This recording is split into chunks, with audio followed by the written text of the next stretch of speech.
سلام كبرات تغاتلتي داسني اكسترا نحجاب استدالو علتاو زيناتات قتلت ابنتاوي السدتنيا اب عدت اليان اب مونغو سودان ايثيوبيان زلو ግጭት በዝምልከት حدش معبالتات اب كلل تግራይ ጌና ወገይ ይቀጽለሉ ዘሎ ከባቢታት ኤርትራውያን ስደተኛታት ኣብ ትግራይ ናይ ምግቢ ሓገዝ ምርካቦም ግብጺ በመግለጽ ኢትዮጵያ ምሕራቃ ኣብ አሜሪካ እቲ ዝጨከነ ሓደገኛ ቀታሊ ከም ዝዓረፈን ካልእን ዝደህስስ ዜናታት ሒዘልኩም መጽየለኹ ኣብዛ ቻነል ድማ ናይ ወትር ተኸታተልቲ ንምዃን ሳብስክራይብ ክትገብሩ ብኽብሪ ይዕድመኩም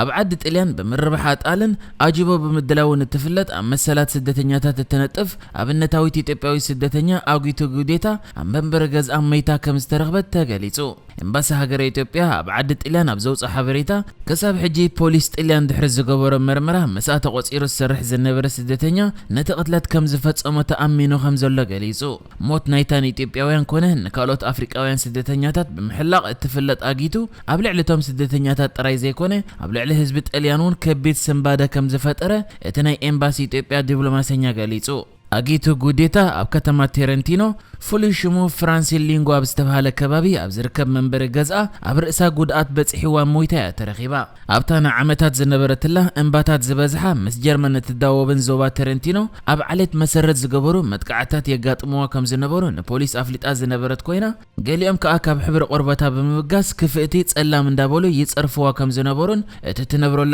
ዓዲ ድማ ዓዳ ከም ዘይኮነ ይገልጹላ ከም ዝነበሩን ያ ነቲ ዘጓንፋ ዝነበረ መጥቃዕታት بግልጽ ትሕብር ዝነበረት ከሳብ ሕጂ ግና ፖሊስ ነቲ ዝተፈጸመ ገበን ብዝምልከት ኣብ ሓደ ጋናዊ መበቆት ዘለዎ አፍሪካዊ ስደተኛ ኣተኪሩ ይሰርሕ ከም ዘሎ ተገሊጹ እቲ ምስኣስ ዝሰርሕ ዝነበረ ጦርጦት ስደተኛ መንእሰይ ካብቶም ቅድሚ ሕጂ ዘፈራርሕዋ ዝነበሩ ሰባት ከም ዘይኮነ እንተኾነ ምስ ገንዘብ ተዛሚዱ ዘይምርዳእ ክነብሮም ከም ዝኽእል ዝግመት ዘሎ ንሷ ኣብቲ ትነብረሉ ዝነበረት ከባቢ ኣብ መቕሃም ዝነበሩ ዓሌታ ጣል እንዳራብሐት ካብ ጸበአን ዝተፈላለዩ ዓይነታት ውጽኢታት ብምፍራይ ተፈላጥነት አትሪፋ አብነታዊት ስደተኛ ተባሂላ ኣብ ከም በዓል ዓባይ ጀርመናዊት ማዕከን ዜና ዶቼ ቬለ ዶኩሜንታሪታት ክስርሓላ ተራእይ ነይሩ እዛ ኣብ አዲስ አበባ ተወሊዳ ዝዓበየት ተወላዲት ብሔረ ኦሮሞ ዝኾነት አጊቱ ኣብ ኢትዮጵያ ትነብረሉ ኣብ ዝነበረት ከባቢ ብዓበይቲ ኩባንያታት ምስ ምውራር መሬት ብዝተሓዝ ምስቶም ተቃውሞ ዝወደቡ ብምንባራ ናይ ቅትለት ምፍራሕ ምስ በጽሓ ከም ስደተኛ ናብ ዓዲ ጣልያን ብምምጻእ ኣብ ዓመት 2010 ኣብታ ሃገር መንበር ፍቃድ ረኺባ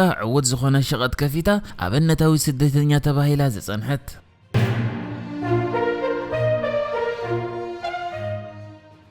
አሞንጎ ሱዳን ኢትዮጵያን ዝግበር ዘሎ ኩናት ቀጻለ ከም ዘሎ ይግለጸሉ ኣብ ዘሎ ግዜ ሕጂ ወጽ ዘሎ ዜናታት ከም ዝሕብሮ ሰራዊት ሱዳን ነቲ በአልፋሸቃ አልሱቅራ ተባሂሉ ዝፍለጥ ከባቢ ዳርጋ ሙሉእ ብሙሉእ ኣብ ትሕቲ ቁጽጽር ይእትይዎ ከም ዘሎ ተገሊጹ ካብቲ ኣብ ዶብ ዝርከብ ቀንዲ ማዕስከራት ሰራዊት ኢትዮጵያ ከዓ እቲ ዝነበረጋግ ናብ 3 ኪሎ ሜትር ጸቢቦ ከም ዘሎ ተሓቢሩ ሰራዊት ሱዳን ከዓ ኣብ ዝገይርዎ ዘሎ ገስጋስ ብጀካቲ ኣብ ትሕቲ ቁጽጽር ይእትይዎ ዘሎ ተራ መሬት ኣስታት 400,000 ሄክታር ዝበጽሕ ልሙዕ ናይ ሕርሻ መሬት ኣብ ትሕቲ ቁጽጽር ይእቲ ከም ዘሎን ገና ከዓ ነቲ ተሪፉ ዘሎ ንምምንዛዕ ይቃለስ ከም ዘሎን ተፈሊጡ ነዛ መልኪቱ ከዓ ምክትል ሓለቃ ስታፍ ሰራዊት ሱዳን ዝኾነ ሌተናል ጀነራል ኻሊድ ዓብዲን አልሻሚ ኣብ ዝሃቦ መግለጺ ሰራዊት ሱዳን ነቲ ቅድሚ 20 ዓመት ዝተወስዶ መሬቱ ኣምሊሱ ከም ዘሎ ገና ቁሩብ ተሪፍዎ ምህላው ከዓ ንቅድሚት ክግስግስ ከም ዝኾነን በመሰረት እቲ ኣብ መንጎተን ሃገራት ዘሎ ዓለም ለኻው ዶብ ከዓ ሰራዊት ሱዳን ዶብ ጥሒሱ ዝሓዞ መሬት ኢትዮጵያ ከም ዘየለን ሕጂ ዝሕዞ ዘሎ ከዓ ተወሲድዎ ዝነበረ መሬት ከም ዝኾነን ገሊጹ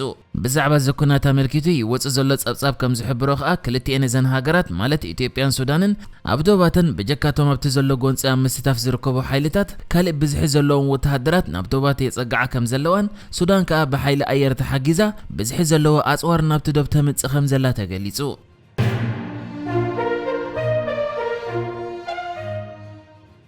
ኣብ ክልል ትግራይ ብዕለት 4 ወርሕ 11 ቀዳማይ ሚኒስተር አብይ አሕመድ ኩናት ክጅምር ምዃኑ ድሕሪ ምእዋጁ ኣብታ ክልል ዝተጀመረ ወላውን መቐለ ምስተተሓዘት እቲ ኩናት ተዛዚሙ ተዓዊትና ዝብል መግለጺ ካብ መንግስቲ ኢትዮጵያ እንተወጸ ከሳብ ሕጂ ግና ኣብ ክልል ትግራይ ኣብ ዝተፈላለየ ከባቢታት ውግእ ቀጻለ ከም ዘሎ ይዝሕበር ዘሎ ሓደ EEPA ዝበሃል አካዳሚያዊ ማዕከን ኣውፂዎ ዘሎ ጸብጻብ ከም ዝሕብሮ ኣብ ክልል ትግራይ ካብ ንግሆ ዕለት 29 ጀሚሩ ኣብ ብዙሕ ከባቢታት ግጭት ከም ዘሎ ይገሊጹ እቲ ማዕከን ከም ዝሕብሮ ከዓ ካብ መቐለ ናብ ወቕሮ ኣብ ዘሎ መንገዲ ንበዓል ኣጉላዕ ማይ መኽደንን ኣብ ዘጠቓለለ ቦታታት ግጭት ገና ይቕጽል ከም ዘሎ ከምኡ ድማ ኣብ ምብራቕ ወቕሮ ኣጽቢ ኣብ ዝበሃል ከባቢ ከምኡ ከዓ ኣብ ከባቢ መቐለ ኣብ መሶቦ ዝበሃል ወገን ኣብ መንጎ ሓይልታት ሕወሓትን ሰራዊት ፌደራልን ውግእ ከም ዝተረኣየ ገሊጻ بجكازي تمعكن أبدو ومعرب مغلة كاب سامرين أب كل الأمحرة سقوطة نبزوست كبابون حيال جيت كم استخير يا جليس أتركب بجكازي تمعكن اتحوحت أب كباب الشيرة زودقوة أب بشافت زتقبره كونيل تانغو زبال بايلوت زمرحة نفاريت مهرما حق أن تاخت الرقاقت انكلا كم مغلة نبها جر السلام أبزول كبابيتات كأ بزحك أتلت كم زتفت أميا حبيرا እዚ ከምዚ ኢሉን ኮለ ድማ ካብ ዝውግእ ሃዲሞም ኣብ ሱዳን ተዓቂቦም ዝርከቡ ተመዛበልቲ ቁጽሮም 60,000 ዝበጽሐ ኮይኑ ካብኦም ከዓ እቶም ኣስታት 20,000 ዝኾኑ ስደተኛታት ናብ ካልእ ኣብ ውሽጢ ሱዳን ኣብ ዝርከብ ቲንድባ ዝበሃል ማዓስከር ስደተኛታት ከሰጋገሩ ምዃኖም ተገሊጹሎ ካልእ ስደተኛታት በዘተሓዝ ድማ ኣብ ክልል ትግራይ ዝርከቡ ኣስታት 100,000 ዝኾኑ ኤርትራውያን ስደተኛታት ኣብዚ ኩናት ድሕሪ ዝወረዶም በደላት ብዙሓት ካብ ማዓስከራት ወፂኦም ገሊኦም ድማ ብሓይሊ ናብ ኤርትራ ተመሊሶም ይበሃለሉ ኣብ ዘሎ ግዜ ኣብ ዓዲ ሓሪሽን ማይ ዓይኒ ዝርከቡ ብድምር ኣስታት 25,000 ዝኾኑ ስደተኛታት ውድብ መግቢ ዓለም ንመዓልታዊ ናብርኦም ዝኸውን ከምቲ ናይ ቅድሚ ሕጂ መግቢ ክቐርበሎም በቂዑ ከም ዘሎ ገሊጹ ኣብ ኢትዮጵያ ናይ ውድብ ጥዕና ዓለም ወኪልን ዳይሬክተርን ዝኾነ ስቲቨን ዌሬ ኦማማ ኣብ ዝሃቦ መግለጺ ነቶም ንኣስታት 2 ወርሒ ሙሉእ ዝኾነ ናይ መግቢ ሓገዛት ዘይረኸቡ ስደተኛታት ሓገዝ ከበርክቱ ብምኽኣሎም ሕጉስ ከም ዘሎ እዩ ተዛሪቡ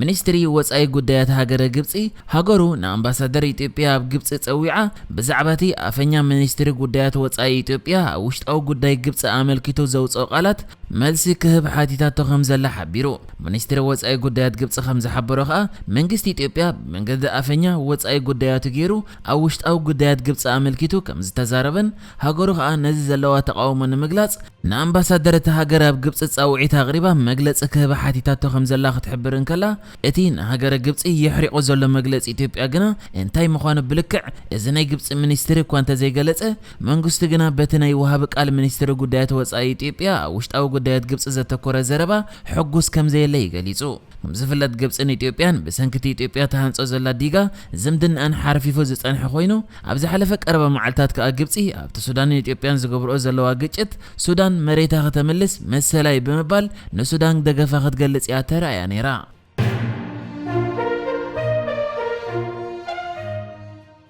فدرالو بيت صحفة مرمرة أمريكا FBI ኣብ ታሪክ أمريكا እቲ ዝጨከነ ሓደገኛ ቀታሊ ዝበሎ ሳሙኤል ኢተል ኣብ መበል 80 ዓመቱ ከም ዝሞተ ሓቢሩ እዚ ትማሊ ረቡዕ ኣብ ካሊፎርኒያ ኣብ ዝርከብ ሆስፒታል ዝዓረፈ ገበነኛ በቅትለት 3 ንሱ ዝኣመነለን ደቂ ኣንስትዮ ንሕልፈት ክእሰር ተወሲኑ ኣብ ቤት መሓዩር ዝጸንሐ በመሰረት ፈደራላዊ ቤት ጽሕፈት መርመራ ኣሜሪካ ሳሙኤል ኢተል ካብ 1970 ክሳብ 2005